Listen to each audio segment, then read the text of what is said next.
Halo, assalamualaikum warahmatullahi wabarakatuh. Kami di sini akan menjelaskan tentang Wali Songo dan peranan dalam penyebarannya. Halo, assalamualaikum. Nama saya Najwa Siti Salwa dari kelas 9B. Saya Sabila Fathatul Khoiroh dari kelas 9B.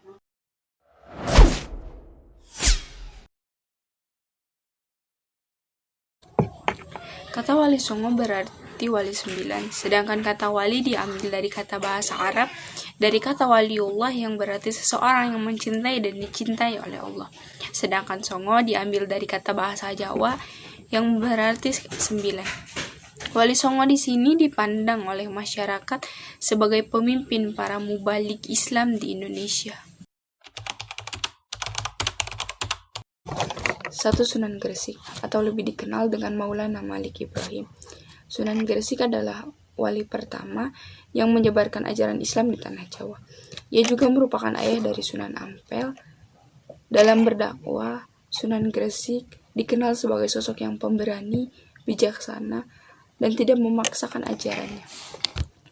Beliau wafat pada tanggal 12 Rabiul Awal tahun 882 atau lebih tepatnya 8 April 1419.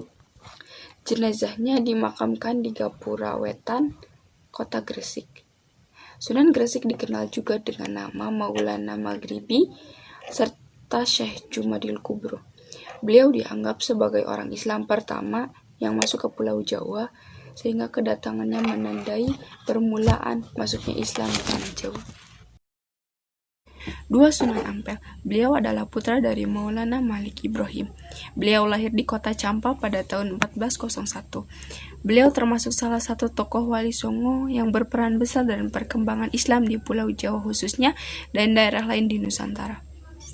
Sunan Ampel yang memiliki nama asli Raden Rahmat menikah dengan Putri Arya Teja, yaitu Bupati Tuban, yang juga cucu Arya Lembu Sura, Raja Surabaya. Sunan Ampel wafat di Surabaya pada tahun 1481 dan beliau dimakamkan di kota Ampel.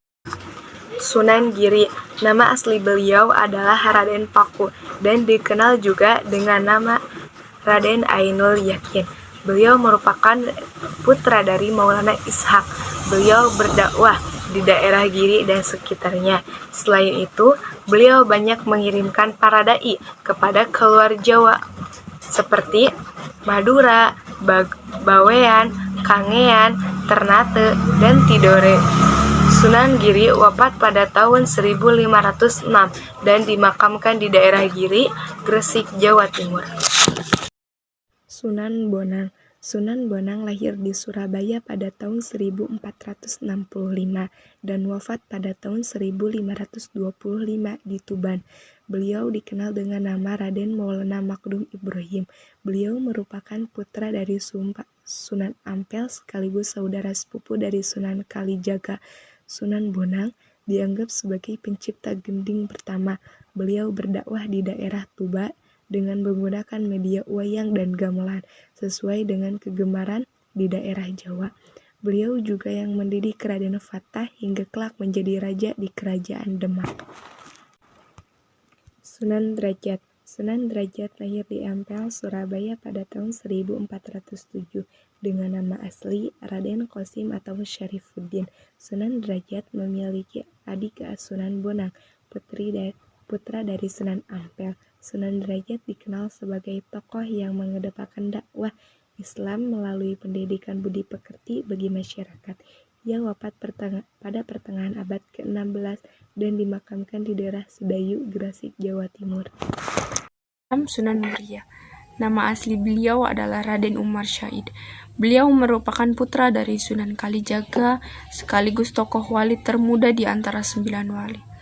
Dalam dakwahnya, beliau cenderung memilih tempat yang jauh dan terpencil dengan cara menyelenggarakan semacam kursus-kursus keagamaan bagi kaum pedagang, nelayan, dan rakyat biasa.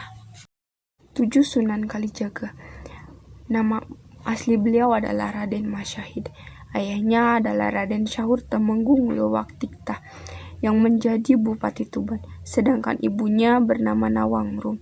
Nama Kalijaga diambil dari salah satu versi yang berasal dari bahasa Arab dari kata Kodijaka yang berarti pemimpin yang menegakkan kebersihan dan kesucian.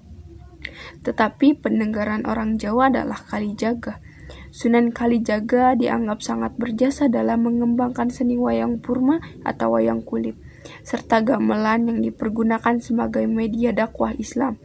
Selain itu juga beliau mengembangkan seni suara, ukir, busana, pahat, serta kesastraan. Sunan Kudus.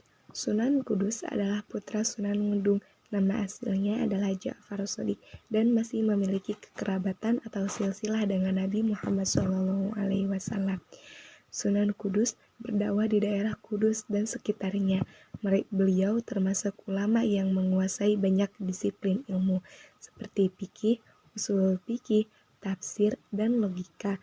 Oleh karena itu, beliau mendapatkan gelar Waliul Ilmi atau orang yang memiliki kuat ilmunya. Sunan Gunung Jati memiliki nama asli Raden Syarif Hidayatullah. Beliau lahir di Mekah pada tahun 1498. Beliau merupakan cucu Prabu Siliwangi atau Raja Pajajaran. Beliau berdakwah mengajarkan agama Islam di daerah Cirebon, Majalengka, Kuningan, Kawai, Sunda Kelapa, serta Banten.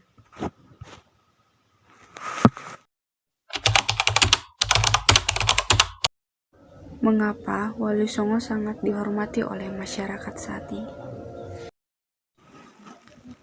Karena pengaruh mereka terasa dalam beragam bentuk perwujudan peradaban baru masyarakat Jawa, mulai dari agama, kesehatan, bercocok tanam, perniagaan, kebudayaan, kesenian, kemasyarakatan, hingga kepemerintahan.